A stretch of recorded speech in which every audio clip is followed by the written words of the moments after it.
This channel does not promote any violent, harmful, or illegal activities. All content provided by this channel is meant for an educational purpose only. ফের মালদা থেকে গ্রেপ্তার tap কেলেঙ্কারিতে আরো এক অভিযুক্ত। বড় খবর, মালদায় দায়ের হওয়া মামলাতে বৈষ্ণবনগর থেকে গ্রেপ্তার করা হয়েছে তাকে।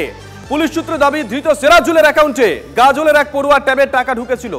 এর আগে ট্যাপ কেলেঙ্কারিতে মালদা থেকেই 5 জনকে গ্রেপ্তার করেছিল পূর্ব বর্ধমান জেলা পুলিশ। পূর্ব মেদিনীপুর জেলা পুলিশও গ্রেপ্তার করে একজনকে। এ নিয়ে মালদাতেই ধৃতের সংখ্যা বেড়ে দাঁড়িয়েছে 7।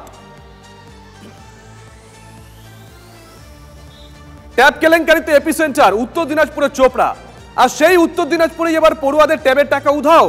গোয়ালপুকুরের কিচকতলা হাই স্কুলে 13 জন পড়ুয়ার ট্যাবের টাকা পাননি বলে অভিযোগ। ইসলামপুর সাইবার ক্রাইম থানায় লিখিত অভিযোগ দায়ের প্রধান শিক্ষকের। ঘটনা তদন্তে নেমেছে পুলিশ।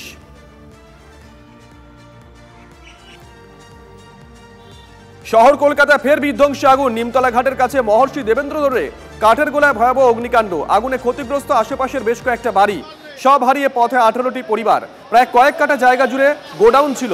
কাঠের গোডাউনে আগেও আগুন লেগেছে। বারবার কিভাবে আগুন লাগছে স্থানীয়রা বলছেন প্রমোটিং এর চেষ্টা করা হচ্ছে, প্ল্যানিং করে আগুন লাগানো হতে পারে। যদিও প্রমোটার যোগ মানছেন না এলাকার বিধায়ক শশী পাজা।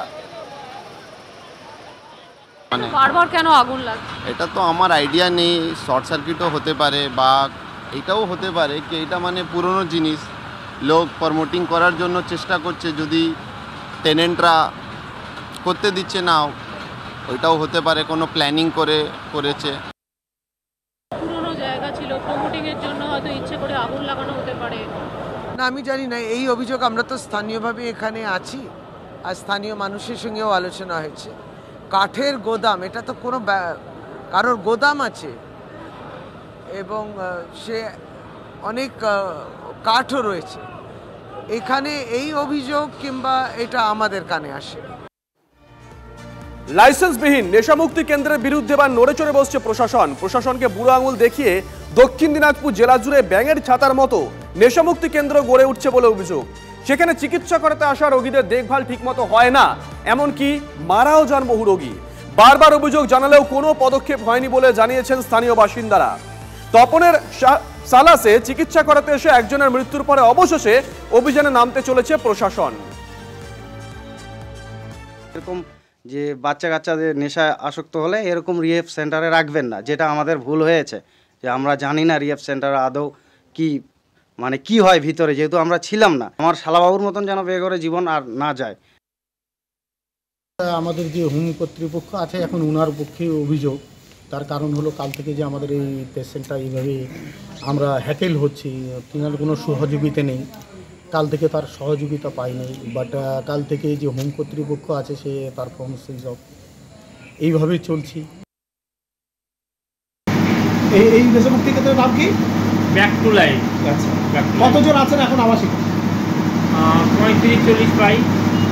এতে দিয়ে ডাক্তার বা মানসিক চিকিৎসা করার লোকজন আসেন? হ্যাঁ, ডাক্তার আসে। যেগুলো আছে তাদের রেগুলারাইজ করার কোনো স্কোপ নেই। নতুন করে নেশামুক্তি কেন্দ্র করার জন্য সুযোগ আছে, তো এখানে অ্যাপ্লাই করার জন্য আমরা অনেক লোককে বলেছি যারা যারা ইন্টারেস্টেড আছে। কিন্তু আনঅথরাইজভাবে এটা চলা যাবে না, সেটা ইলিগেল আছে। ইলিগেলের জন্য যা যা ব্যবস্থা হবে ওটা হবে। সিএমওএইচের এই বিষয়ে লক্ষ্য রাখা উচিত, জেলা প্রশাসনের লক্ষ্য রাখা উচিত। তাদের উচিত এই সমস্ত জায়গায় ছাপা মেরে যদি এদের উপযুক্ত কাগজ না থাকে তাহলে সেগুলো বন্ধ করা, অথবা সরকারি নিগরানিতে এদেরকে উপযুক্ত লাইসেন্সওয়ালা কেন্দ্র খোলা। দক্ষিণ দিনাজপুর জেলা জুড়ে ব্যাঙের ছাতার মতো গজিয়ে উঠছে অবৈধ নেশামুক্তি কেন্দ্র, যার কোনো বৈধ লাইসেন্স নেই। জেলা প্রশাসনের পক্ষ থেকে কিন্তু সাফ জানানো হয়েছে জেলায় প্রায় 20-30টার মতো যে নেশামুক্তি কেন্দ্র চলে তার কোনোটারই অনুমোদন সরকারিভাবে দেওয়া হয়নি। আর এদিকে এই অবৈধ যেসব নেশামুক্তি কেন্দ্র রয়েছে বা লাইসেন্সবিহীন যেসব নেশামুক্তি কেন্দ্র রয়েছে সেখানে রোগীর চিকিৎসা করার ফলে অনেক রোগীর কিন্তু মৃত্যুর ঘটনা ঘটেছে। সম্প্রতি বালুরঘাটের পতিরাম ও তপন এলাকাতেও এই একই রকমের ঘটনা ঘটেছে। রোগী মৃত্যুর ফলে কিন্তু তারা পরিবারের লোকেরা থানাতে অভিযোগ দায়ের করেছে এই নেশামুক্তি কেন্দ্রের চিকিৎসা পদ্ধতি নিয়ে।